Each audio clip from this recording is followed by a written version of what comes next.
Alors ce matin, j'ai à cœur vraiment de vous parler de ce que je pense de la confiance et vous partager certaines de mes pensées sur ce sujet. Ça me travaille depuis des années, cette histoire, avec mes doutes, mes certitudes, avec mes questions, parfois de l'incompréhension, et puis de certaines choses que j'ai vécues.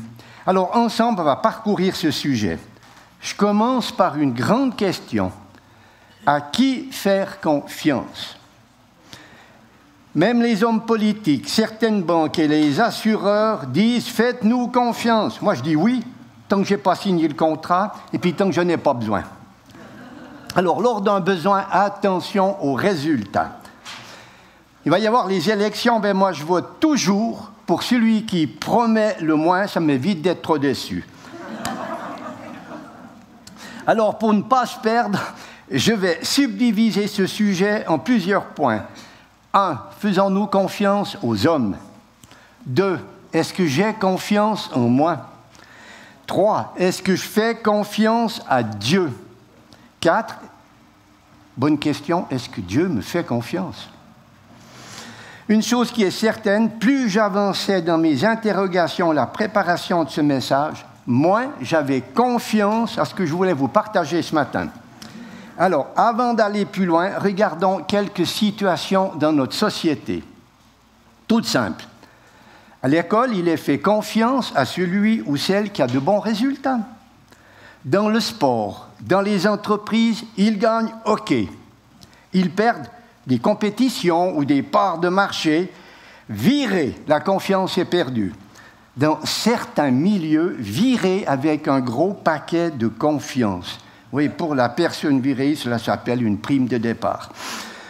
Alors, comme j'étais perturbé pour la suite de mon message, alors j'ai pris un livre qui ne me dit pas de mensonges. Un livre qui me dit à qui faire confiance. Ce livre, vous l'avez tous, c'est la parole de Dieu. Et c'est important. Alors, ce matin, je proclame, j'ai confiance en Dieu et à sa parole qui me dit à qui faire confiance. La question du début revient, voulons-nous faire confiance aux hommes ou à Dieu? Une certitude, frères et sœurs, la parole de Dieu nous invite à mettre toute notre confiance en lui, en Dieu.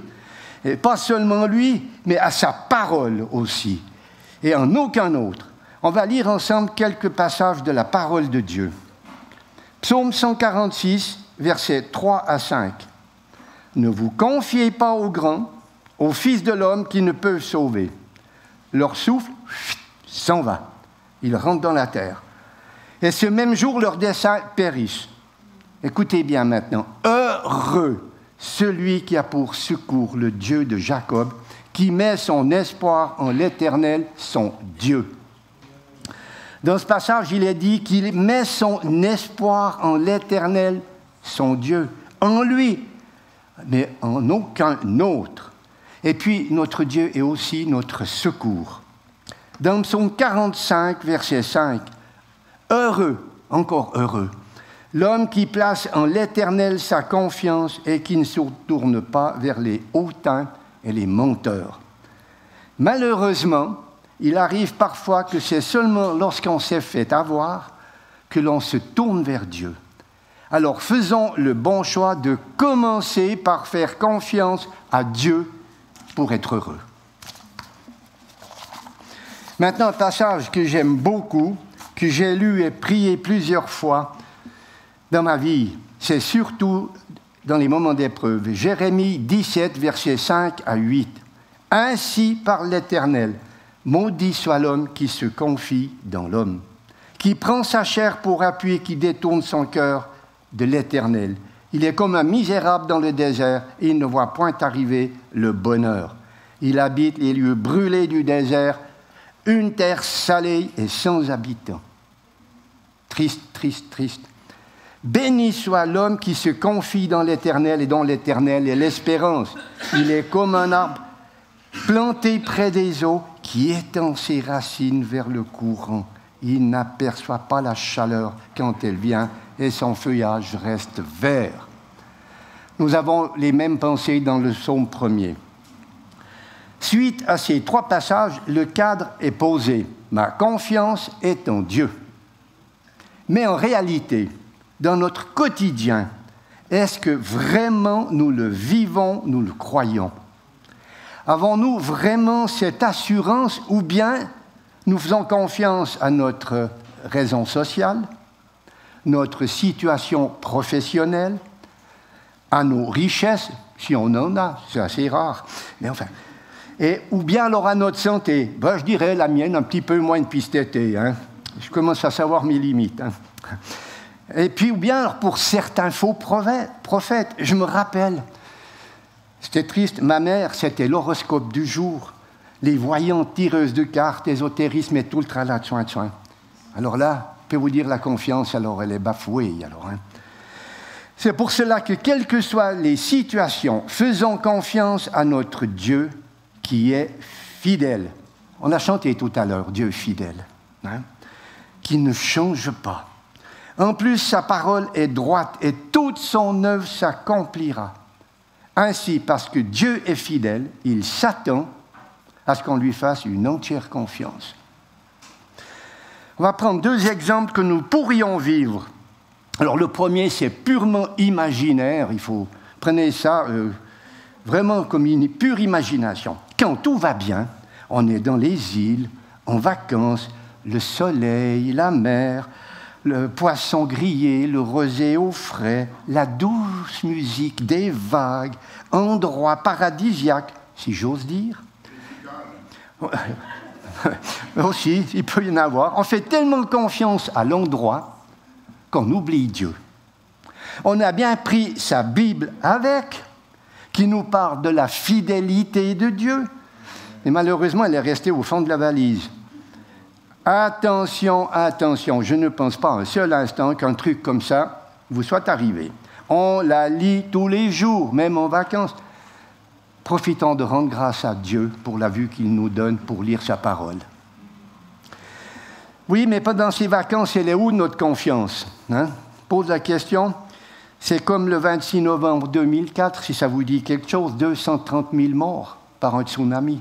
On est bien au bord de la mer, on a oublié Dieu. Hein?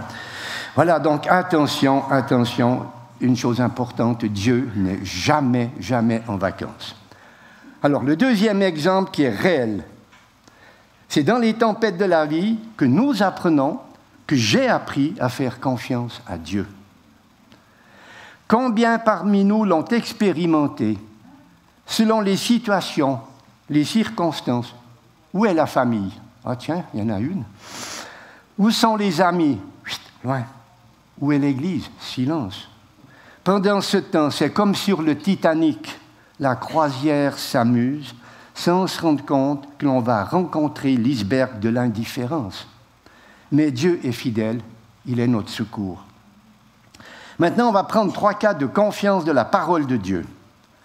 Le premier, ça se passe au bord de la mer Rouge. C'est tous des cas que vous connaissez par cœur, mais j'aime bien les rappeler. Le peuple conteste, et Moïse dit dans Exode 14, versets 13 et 14, « Ne craignez rien, restez en place et regardez la délivrance que l'Éternel va vous accorder en ce jour. Car les Égyptiens que vous voyez aujourd'hui, vous ne les verrez plus jamais. L'Éternel combattra pour vous et vous gardez le silence. » Vous connaissez tous cette histoire. D'un côté, il y a la mer. De l'autre côté, il y a les Égyptiens qui arrivent. Il n'y a pas de solution. Moïse dit au peuple, et les gars, pas de problème. Restez calmes, taisez-vous, pas de panique. L'Éternel va s'en occuper. Quelle confiance devait avoir Moïse de tendre sa main pour que la mer s'ouvre. Imaginez, mettez-vous un moment à la place de Moïse. Exode 14, 21, Moïse étendit sa main sur la mer et l'Éternel refoula la mer par un vent violent d'Orient qui souffla avec impétuosité toute la nuit. Il mit la mer à sec et les eaux se fendirent. Une petite remarque, ce n'est pas Moïse qui a refoulé la mer, mais c'est l'Éternel. Qu'est-ce qu'il a fait? Il a honoré la confiance de Moïse. Sachant toujours reconnaître qui obtient la victoire que toute la gloire revienne à Dieu, mais pas à nous. Le deuxième cas, Genèse 2, versets 1 et 2. Après ces choses, Dieu mit Abraham et lui dit, « Abraham », il répondit, « Me voici. » Dieu dit, « Prends ton fils, ton unique, celui que tu aimes, Isaac, va-t'en au pays de Morija et là, offre-le en holocauste sur l'une des montagnes que je te dirai. » Je ne vais pas parler de l'aspect prophétique de ce passage, mais bien d'Abraham qui a eu tellement de peine à voir ce fils, son fils. Ce fils, il aime, comme tous les parents aiment leurs enfants. Même si des fois on n'aime pas ce qu'ils font, cela reste nos enfants. Dans cette situation, une chose presque incroyable. Abraham a fait confiance à Dieu. Pas de remarques, d'opposition à cette demande, pas de questions, simplement. Me voici. Moi, je me suis dit, mais quand Dieu nous demande de faire même une petite chose, quel est notre comportement? Disons-nous comme Abraham, me voici, ou l'on rechigne? Je ne sais pas si c'est vaudois, rechigner ou si c'est français, mais on rouspète. Non, je laisse la question ouverte. Troisième cas. C'est une situation où l'Éternel veut exterminer l'homme de la face de la terre à cause de son comportement. Sa méchanceté, sa corruption, dans Genèse 6, versets 8 et 9. Mais Noé trouva grâce aux yeux de l'Éternel. Voici la postérité de Noé. Noé était un homme juste et intègre de son temps. Intègre de son temps. Noé marchait avec Dieu. Et au verset 14, l'Éternel dit, « Fais-toi une arche de bois. » Quelle confiance avait Noé de faire une arche? Noé a obéi. Mais je peux vous dire, ils devaient passer des moqueurs. Et puis, il devait passer pour un cinglé, Noé, mais faire une arche. Pendant plus de 500 ans, il en a vu et entendu des moqueries, des moqueurs. Eh bien, ces trois histoires m'amènent à quelque chose d'important. Confiance en Dieu égale obéissance. Je le répète. Confiance en Dieu égale obéissance. Maintenant, on va passer à l'exemple parfait. La confiance du Père à son Fils et du Fils à son Père. Le Fils de Dieu, notre Seigneur, est digne de confiance. Son Père lui a fait confiance depuis toujours. Et lui a fait confiance à son Père, sachant tout ce qui allait lui arriver. Il a obéi dans chaque circonstance, dans chaque épreuve. Même à la croix, il s'est confié à son Père. Tous ceux qui passaient se moquaient de lui et l'ont constaté. Dans Matthieu 27, les versets 41 à 43, les principaux sacrificateurs avec les scribes et les anciens se moquaient aussi de lui et disaient « Il a sauvé les autres, il ne peut se sauver lui-même. S'il est roi d'Israël qui descend de la croix, et nous croirons en lui. » Écoutez bien, il s'est confié en son Dieu. Que Dieu le délivre maintenant s'il l'aime, car il a dit « Je suis fils de Dieu ». Quelle confiance Jésus avait en son Père. Déjà, quand son Père disait « Qui enverrai-je ?» Jésus avait répondu « Me voici. Me voici pour faire ta volonté. » Et toujours sur la croix, Jésus dit « Père, je remets mon esprit entre tes mains. » Devant une telle confiance, je me fais tout petit, je me sens tout petit. Christ, le modèle de la confiance, modèle de cette relation père-fils, fils-père. Père et fils égale un. Notre Dieu a fait confiance à son Fils. Nous sommes des enfants de Dieu par adoption. Et la question que je me pose et qui m'interpelle est la suivante. Écoutez bien, Dieu fait-il ou a-t-il fait confiance à l'homme? Oui ou non? Oui ou non? Eh bien, je ne vous donne pas la réponse tout de suite. Avant de répondre, j'aimerais faire quelques remarques au sujet de la confiance dans notre vie, dans notre marche de tous les jours. 1. La confiance est un apprentissage. Apprendre l'obéissance. Le Seigneur l'a appris par les choses qu'il a souffertes. 2.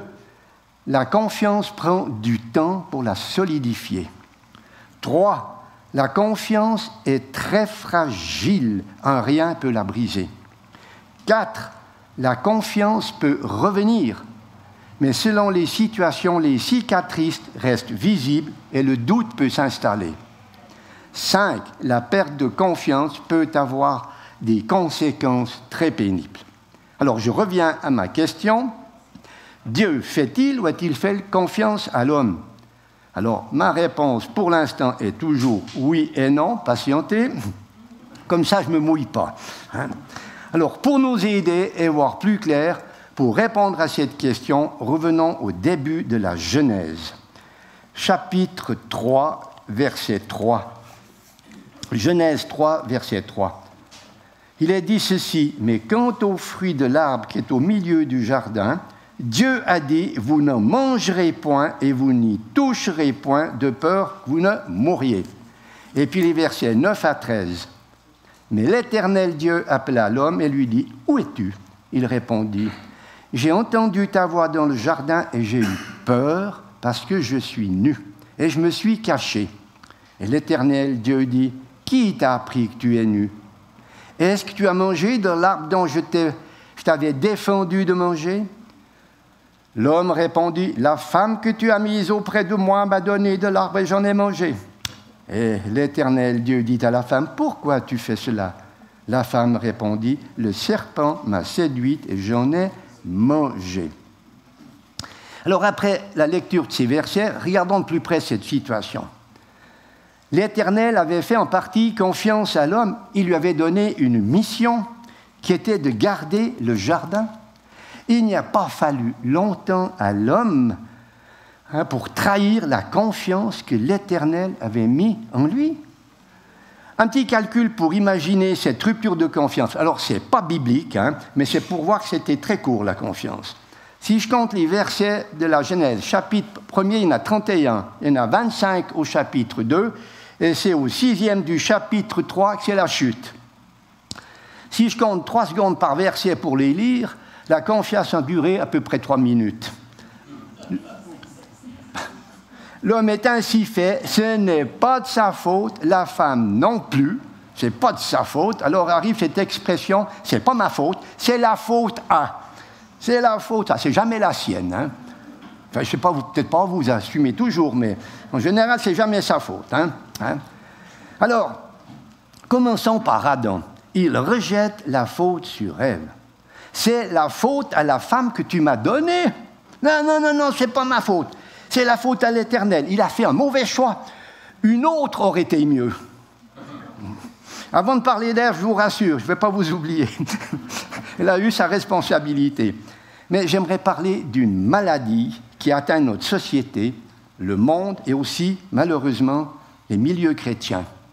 En règle générale, heureusement, ce n'est pas tous, l'homme n'assume plus ou peu ses responsabilités, sa position d'homme, de gardien de la famille. Une des causes, c'est la vague de perte de confiance depuis le mouvement de mai 68. Certains hommes fuient leurs responsabilités. Il a de moins en moins d'autorité, ne pas confondre avec autoritarisme. Il est souvent absent, pris par ses activités professionnelles, sportives, les copains et autres. Il fuit ses engagements familiaux, il démissionne, il fragilise la famille, il ne garde pas le jardin familial comme Adam. Si le fils tourne mal, c'est celui de sa femme. Ou s'il sort le premier aux études, c'est le sien. C'est ça, c'est comme ça. L'homme, le mari, le papa devrait être, après Dieu, le référent au niveau familial. Montrer et démontrer sa confiance en Dieu. Et malheureusement, c'est une toute petite confiance. Comment voulez-vous que son épouse, ses enfants fassent confiance à Dieu le Père si le chef de famille, le papa, le mari ne le fait que partiellement? Sans père, pas de repère. Mes frères, excusez mes propos, je sais, ce n'est pas une généralité, mais il y a des cas qui existent. Ah non, je ne vous ai pas oublié mes petites sœurs. Revenons à Ève. Ça va être plus court. Elle a tenté son mari. Il a succombé. Eh bien, elle ne peut plus lui faire confiance. Le doute s'installe. Et c'est comme Adam, C'est pas de sa faute à cette pauvre. Hein? C'est le serpent qui m'a séduit. Il parle si bien. Et j'ai mangé du fruit de l'arbre. Elle avait oublié ce que l'Éternel avait dit, comme Adam, qui était à côté. Alors revenons à la question posée il y a un petit moment. Dieu fait-il ou a-t-il fait confiance à l'homme? Attendez, j'arrive bientôt à la réponse. Vous savez, dans son amour, Dieu voulait nous faire confiance. Mais Dieu connaît l'homme même très bien. Ce qui est incroyable, il l'aime quand même. Avant la chute, il le savait, l'homme allait trahir sa confiance. Une chose importante, Dieu ne force jamais, il n'oblige pas. Il laisse l'homme libre de ses choix. Mais à lui d'assumer les conséquences, si elles sont mauvaises, si les réponses sont mauvaises. Mais voilà, Dieu, dans son plan d'amour, avait tout prévu pour nous réconcilier avec lui. Je le rappelle, Dieu est fidèle. Avant la fondation du monde, Dieu avait prévu un agneau sans défaut et sans tache.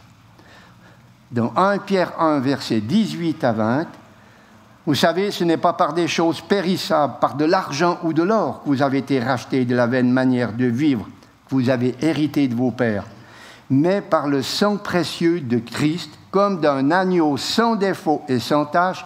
Écoutez bien et gravez ça dans vos cœurs, prédestiné avant la fondation du monde. Prédestiné avant la fondation du monde.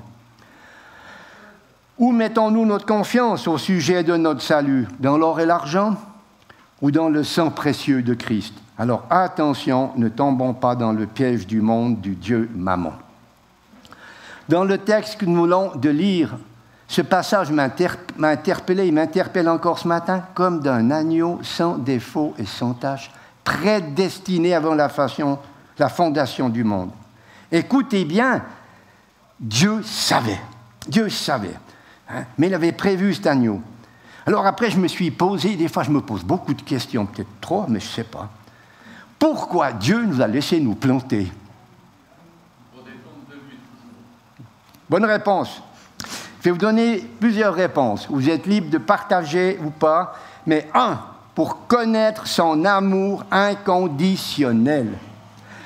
2, Dieu voulait des adorateurs qu'il adore en esprit, en vérité, choisis parmi des pécheurs sauvés par grâce.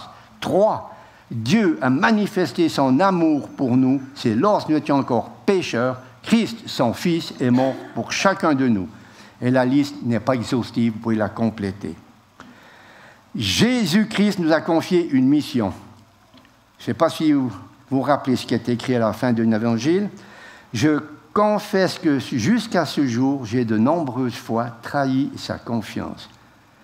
Que ma bouche ne s'est pas ouverte. Dans sa parole, il nous a dit « Allez, faites de toutes les nations des disciples, enseignez-leur à observer tout ce que je vous ai prescrit. Et voici, je suis avec vous tous les jours jusqu'à la fin du monde. » C'est à la fin de l'Évangile de Matthieu. Question, faisons-nous confiance à ces paroles?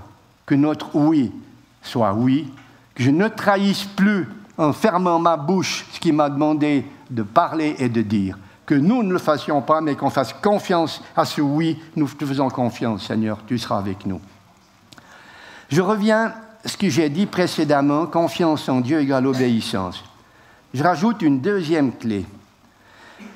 C'est de connaître Dieu, déjà. Il faut le connaître sa parole. Comment obéir si on ne connaît pas? Alors, comment le connaître? Pour commencer, c'est d'avoir une relation, une intimité, une communion avec, prendre du temps avec notre Dieu et une connaissance de sa parole.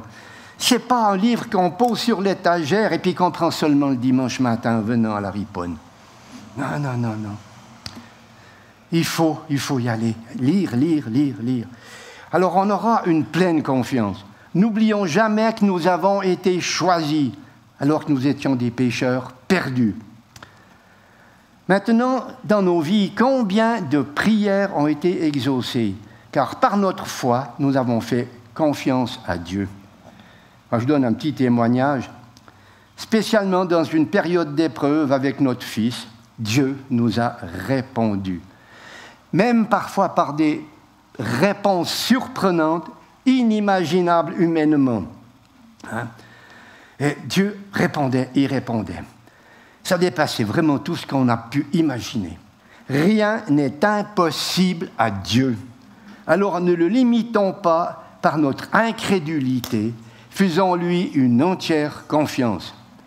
Pour dire dans ces épreuves, aujourd'hui, on vient de fêter les 50 ans de notre fils. Nous avons une excellente relation avec, grâce à Dieu, à sa parole, et puis qu'on a écouté ce que Dieu nous disait. La prophétie de Malachie 4:6 s'est réalisée dans notre famille. Elle dit ceci: il ramènera le cœur des pères à leurs enfants et le cœur des enfants à leurs pères. Quand on voit avec notre fils, eh bien, on ne pourrait pas imaginer comme on était il y a quelques années. Important, important. Alors avec Suzy, nous continuons de faire confiance à Dieu et nous prions tous les jours pour nos enfants. Je vous invite à prier pour vos familles tous les jours. Je vais vous dire, il arrive parfois que ce n'est pas la réponse que l'on attendait, parce qu'on voit qu'un épisode, un moment de notre vie, c'est le moment présent, on ne voit pas plus loin, alors que Dieu voit la fin. Il voit, on peut dire, le résultat final, et on sera richement béni. Faites-lui confiance, il sait mieux que nous ce qui est bon. En conclusion, moi j'aime bien cette définition de la confiance. La confiance est le fruit d'une relation où tu te sais aimer. Puisque tu ne sais pas que je t'aime, tu ne peux pas avoir confiance en moi. Ce matin, écoutez bien, Dieu dit et redit à chacun, chacune, je t'aime sans condition. Tu peux avoir confiance en moi. Quoi que tu vives aujourd'hui ou demain, je le relis. Dieu te dit et redit à chacun, chacune, je t'aime sans condition. Tu peux avoir confiance en moi. Quoi que tu vives aujourd'hui ou demain. Fermez un instant vos yeux, je vais terminer par la prière. Notre Dieu et notre Père, tu nous dis de nous confier en toi. Nous voulons te demander pardon, car trop souvent, notre confiance a été à la mauvaise place. Que nous réalisions davantage que tu es fidèle. Tu ne changes pas. Ce matin, nous voulons te demander une visitation du Saint-Esprit pour consolider notre confiance en toi, tout spécialement dans ces temps de la fin. J'ai une pensée qui me revient très fort. Il y a peut-être ici une personne qui doute que Dieu l'aime. Elle ne peut pas ou elle ne veut pas lui faire confiance à cause de tout ce qu'elle a vécu ou de ce qu'elle vit. Ma prière est qu'au nom de Jésus, ce doute soit chassé de ton cœur. Dieu t'aime, fais-lui confiance et tu verras les bénédictions. Frères et sœurs, restons vigilants. Persévérant, notre confiance ne sera pas ébranlée. Dans Ésaïe 12:2, « Voici, Dieu est ma délivrance. Je serai plein de confiance et je ne craindrai rien, car l'Éternel est ma force et le sujet de mes louanges. C'est lui qui m'a sauvé. » Alors, à toi soit toute la gloire, notre Dieu et notre Seigneur. Bientôt, nous habiterons dans ta maison, car Jésus nous a préparé une place. Et l'accès dans ta maison est ouvert grâce au sang de Jésus-Christ qui a coulé à la croix. Amen. Et tout le peuple de Dieu peut dire Amen.